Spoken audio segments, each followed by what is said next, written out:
you've got a couple people, like you've got some famous kind of people on the new media, it seems like, that are giving interviews to like crazy people, like basically dictators and whatnot, and not asking them hard questions, which is like okay. And I thought when that happened, I was like, dude, they're gonna get torn apart. They're gonna get torn apart in the new landscape because man.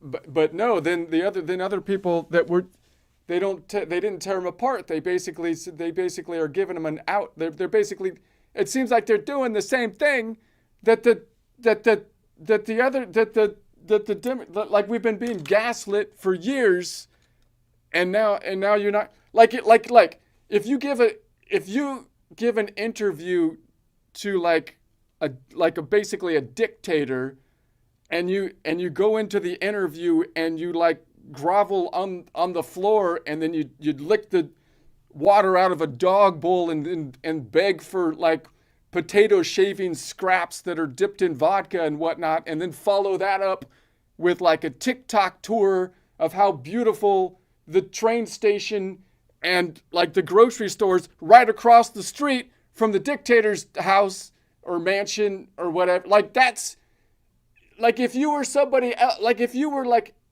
another commentator and your job is to commentate on political stuff, you, I would at least think that you would be like, you know what? I probably wouldn't have conducted myself that way. I don't know.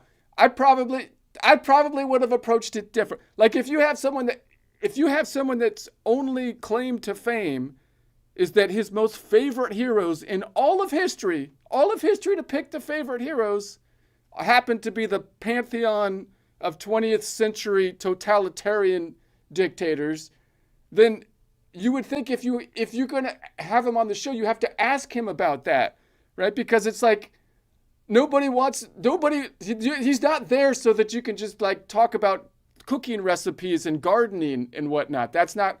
So again, I would think like the other people that are in the space would have to at least critique the interviewing style that has been taking place here. It looks kind of like a Joe Biden interview from like 3 years ago, like a couple years ago, right? That's what it looks like. And so it's like, so I don't understand that. I just don't get it. Like I thought he'd get torn apart by now for that, but no, apparently no. So that's my basically frame of reference here. So I keep hearing this brain dead mantra, don't call out bad ideas if the guy's on quote your side, end quote, whatever that means. My side is like whatever I think the truth is. I feel like I mean if he's saying not the truth, how is he on my side? I don't get it. So it's like, where have I heard that before? Oh right, that's every cult that's ever existed kind of mentality. So just imagine if the mainstream of sewer pipe media had actually done its job when Joe Biden's Weekend at Bernie's was staring into the void like a Roomba that ran out of battery while the AutoPen 3000 was signing pardons for ghosts, right? I mean, the problem was we had a lack of objective media coverage because there was a media monopoly. Their excuse, no, we can't. We can't report on that. The old man winked at me one time during a press conference. I love that guy. I would never say anything or hear me out here. Maybe they could have zoomed in on the human Jenga tower tumbling out of the airplane wheel wells after the Afghanistan pullout, right? And they're like, no, I couldn't do that. I like the old man. We went out to dinner one time, so I would never. So, I mean, I, I mean, I withdraw planned with all the foresight of a stoned rat on Red Bull. That's basically what this guy's the one that did the pullout plan. Maybe you should ask about that because it seems like important. But no, free speech, they scream while hard-hitting journalists, old and new media, left and right media, ask questions softer than a grocery store rotisserie chicken. It's ridiculous. Case in point, that ex-Fox 11 host who went full indie and gave like Vladimir bare-chested horse guy Putin a live high five. They were like they were reunited a high school pep rally. That's not how you do an interview. That's not, it's not like a tour. You're not taking like a vacation. You're like a hard-hitting journalist. And then they follow it up. And then you follow it up by a style Soviet TikTok propaganda tour, like at the gorgeous grocery store that's like right outside the dictator's mansion. And the potatoes, they're so symmetrical. Look at that. Look at that.